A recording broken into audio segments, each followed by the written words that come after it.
আজীবন বহিষ্কার সহ কঠোর সাংগঠনিক ব্যবস্থা নেওয়ার পরও লাগাম টানা যাচ্ছে না বিএনপির এক শ্রেণীর নেতাকর্মীদের। এই নেতাকর্মীদের চাঁদাবাজি, দখল, এমনকি খুনের মতো গুরুতর অভিযোগে বিব্রত দলের শীর্ষ নেতৃত্ব। আগামী নির্বাচনে এসব ঘটনার নেতিবাচক প্রভাব পড়তে পারে বলেও আশঙ্কা নেতাদের। এ অবস্থায় দলের তৃণমূল থেকে বিভিন্ন পর্যায়ে শুদ্ধি অভিযান শুরু করার সিদ্ধান্ত নিয়েছে দলটি। জানা যায়, শুদ্ধি অভিযানে 5 আগস্টের পর দলে আসা সুবিধাভোগী নেতাকর্মীদের চিহ্নিত করা হবে। পাশাপাশি যারা দলের সর্বোচ্চ সতর্কতা উপেক্ষা করে নানা অপকর্মে জড়িয়ে পড়ছেন তাদের বিষয়েও নেওয়া হবে সাংগঠনিক ব্যবস্থা।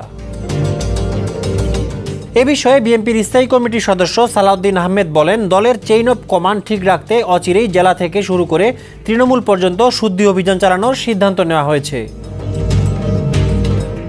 দলটির শীর্ষ নেতারা বলছেন, দলীয় শৃঙ্খলা ঠিক রাখতে 5 আগস্টের পর বিএনপি ও অঙ্গ সংগঠনের প্রায় 3200 নেতাকর্মীর বিরুদ্ধে বিভিন্ন সাংগঠনিক ব্যবস্থা নেওয়া হয়েছে। বিএনপির দপ্তর থেকে জানা যায়, সাংগঠনিক ব্যবস্থা নেওয়া হয়েছে এমন নেতাকর্মীর মধ্যে বিএনপির 1800 জন। এদের মধ্যে 800 জনকে বহিষ্কার, 50 জনের পদ স্থগিত, অন্তত 700 জনকে কারণ দর্শানো নোটিশ, 100 জনকে সতর্কতা এবং 150 জনকে সাংগঠনিক শৃঙ্খলা ভঙ্গের নোটিশ দেওয়া হয়েছে। এছাড়া ছাত্রদল থেকে এখন পর্যন্ত প্রায় 400 জনকে বহিষ্কার ও 6 শতাধিক নেতাকর্মীকে কারণ দর্শানো নোটিশ দেওয়া হয়েছে এবং স্বেচ্ছাসেবক দলের অন্তত 100 নেতাকর্মীকে বহিষ্কার ও 150 জনকে কারণ দর্শানো নোটিশ দেওয়া হয়েছে। পাশাপাশি বহিষ্কার করা হয়েছে যুব দলেরও শতাধিক নেতাকর্মীকে। তবে দলের এমন সাংগঠনিক ব্যবস্থা গ্রহণ নিয়েও প্রশ্ন রয়েছে কিছু নেতাকর্মীর মধ্যে। তাদের দাবি, পরিস্থিতি বিবেচনায় সত্যতা যাচাই না করেই অভিযোগ পেলেই শাস্তির খড়গ জুটছে অনেক নেতাকর্মীর কপালে।